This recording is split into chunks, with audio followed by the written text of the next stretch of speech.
Well, I was only 10 years old when my father told me, son, I'm taking you to Fenway Park. Go put your Red Sox on. We rode the T to Boston, the Orange Line from Malden Square.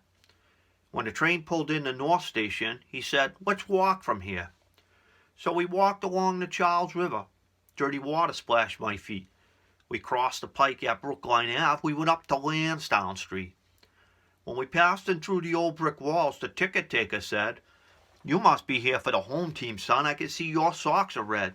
I said, my socks bleed red. They're in my head. I'm Boston born and bred. Like my father said, my socks bleed red. We went through the concourse and down the ramp toward the bleacher seats. My eyes were darting left and right at all those Fenway treats. First I had some cotton candy. I had some Cracker Jacks.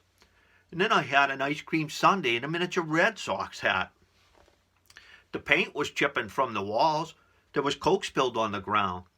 An announcer was calling players' names on a crackly speaker sound. As we made our way up to the 502, the crowd began to scream.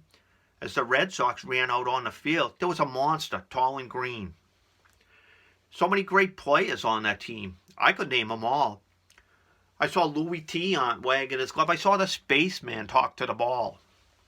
There was Dewey and Len and Yaz and Rice. There was magic in the air. And that's when I saw Carlton Fisk wave a home run fair.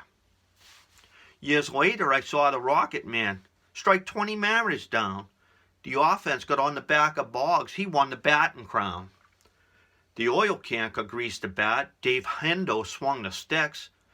That October run was heating up. It was 1986. Now, I've been to Fenway many times. I've seen players come and go.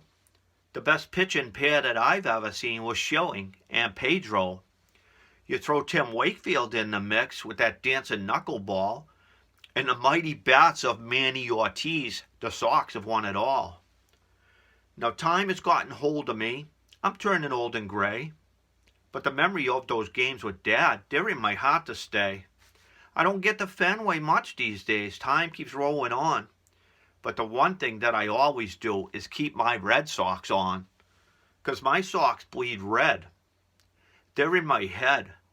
And like Big Papi said, this is our effing city. My socks bleed red. I like the Grateful Dead. I'm a bit of a parrot head. But when you sing Sweet Caroline, my socks bleed red. Happy Father's Day.